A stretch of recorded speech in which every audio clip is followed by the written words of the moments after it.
En esta parte de la diapositiva nos están mostrando que los ácidos grasos son activados por las acil-CoA sintetasas para convertirlos en acil-CoA. Como los acil-CoA de cadena larga no pueden penetrar a la membrana, entonces de acil-CoA tienen que convertirse en acil-carnitina. Esto es realizado por una reacción catalizada por la carnitina palmitoiltransferasa 1 que hace que se cambie la coenzima A por la carnitina. Una vez se produce el acilcarnitina, entra por los translocadores de la membrana externa de la mitocondria al espacio intermembranoso y posteriormente por un translocador se intercambia el acilcarnitina por carnitina. Una vez está dentro del dentro del interior de la mitocondria, la acilcarnitina pierde la carnitina y adquiere coenzima A para volverse a convertir en acil-CoA y poder ser sustrato de la beta oxidación.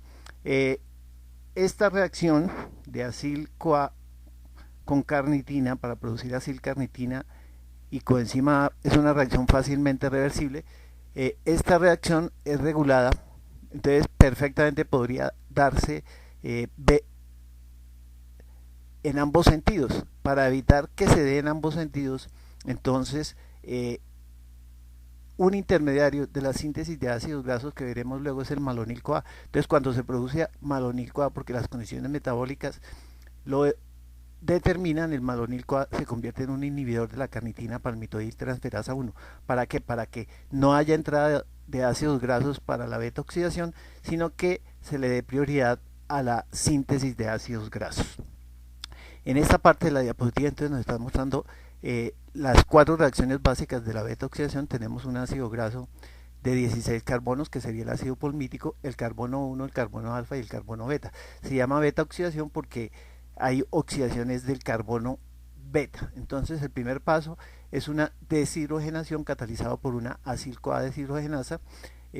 Se pierde un electrón del carbono alfa y un electrón del carbono beta, haciendo que este enlace sencillo se convierta en un enlace doble. Los electrones, ¿quién los recibe? Esta enzima tiene pegado un FAD, recibe los electrones para convertirse en FADH2, lo cual el FADH2 se los transfiere a un factor de transferencia de electrones, recibe los electrones y él se los pasa a la coenzima Q, que es uno de los componentes de la cadena respiratoria, que está oxidado y se reduce convirtiéndose en QH2 o en ubiquinol. El acil-CoA se convierte en tras-delta 2 enoil-CoA. Este presenta una hidratación. Quien cataliza la reacción es una enoil-CoA hidratasa. Entonces el OH del agua entra al carbono beta y un hidrógeno del agua entra al carbono alfa. Se produce L3-hidroxiacil-CoA. Posteriormente hay una deshidrogenación. Este OH pierde su carbono y este hidrógeno del carbono beta también se pierde. Por eso el que se oxida es el carbono beta, por eso se llama beta oxidación. Ahora, ¿quién recibe los electrones? Entonces el NAD recibe los electrones y se convierte en NADH. Y el hidroxiacil-CoA se convierte en cetoacil-CoA, un grupo ceto en el carbono beta. Finalmente, ese carbono beta, cetoacil-CoA, es atacado por una tiólisis en una reacción catalizada por una tiolasa. ¿Quién hace el ataque nucleofílico? El azufre de la coenzima que está en su grupo sulfidrilo. Entonces por eso se llama tiólisis y nos dice en el libro no se llama hidrólisis porque el que hace el ataque nucleofílico no es una molécula de agua sino es un azufre, tiólisis. Entonces finalmente se hace el ataque nucleofílico del carbono del grupo carbonilo y la coenzima A queda unida al ácido graso formándose una acil-CoA y liberándose acetil-CoA.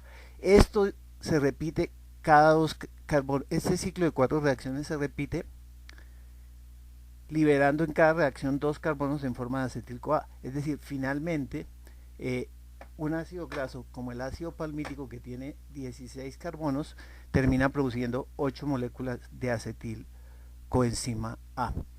Nos dicen que estas reacciones son muy parecidas a la oxidación del succinato en el ciclo de Krebs. El succinato se oxida a fumarato, quien recibe los electrones es el FADH, igual que la reacción primera. FAD se oxida y recibe los electrones y se convierte en FADH2, le entrega los electrones de manera distinta.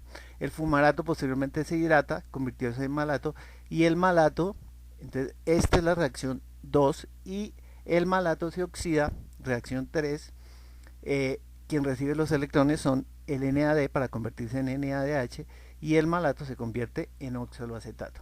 Entonces, los electrones recibidos por el FAD transferidos a la ETF, al factor de transferencia, entonces finalmente en una reacción catalizada por una óxido reductasa, ETF coenzima Q le pasa los electrones a la coenzima Q, la cual se los pasa al complejo 3, complejo 4, el complejo 4 al oxígeno para producir agua, y toda la energía se utiliza para producir ATP.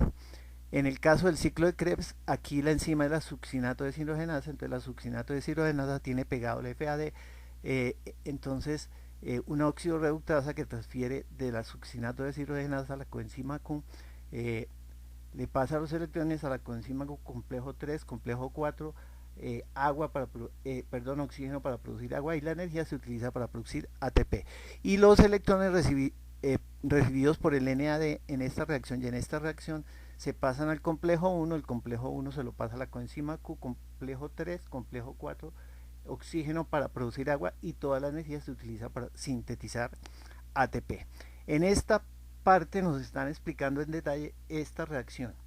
La cuarta reacción, que es la reacción de tiólisis. Entonces, un cetoacil CoA es atacado nucleofílicamente por una molécula de coenzima A, produciéndonos un acil CoA con 2 carbonos menos. Si era de 16, este es de 14, y se libera una molécula de acetil CoA. El mecanismo de reacción, ¿cómo es? Entonces nos dice, la enzima tiene una cisteína, y la cisteína tiene un grupo sulfidilo. El azufre de la cisteína hace un ataque nucleofílico por el carbono beta, el que tiene el grupo ceto, entonces el azufre queda pegado al carbono beta del ácido graso, del acil CoA. Y se rompe el enlace entre el carbono alfa y el carbono beta y se libera acetil CoA. Posteriormente, el ácido graso con 2 carbonos menos que está pegado a la enzima, entonces reacciona con una molécula de coenzima A. Entonces el azufre de la coenzima A hace un ataque nucleofílico por el carbono que está unido al azufre de la cisteína de la enzima. Se rompe el enlace entre la cisteína de la enzima y el carbono, y el carbono del ácido graso queda unido al azufre de la coenzima A, produciéndose una acil CoA con 2 carbonos menos.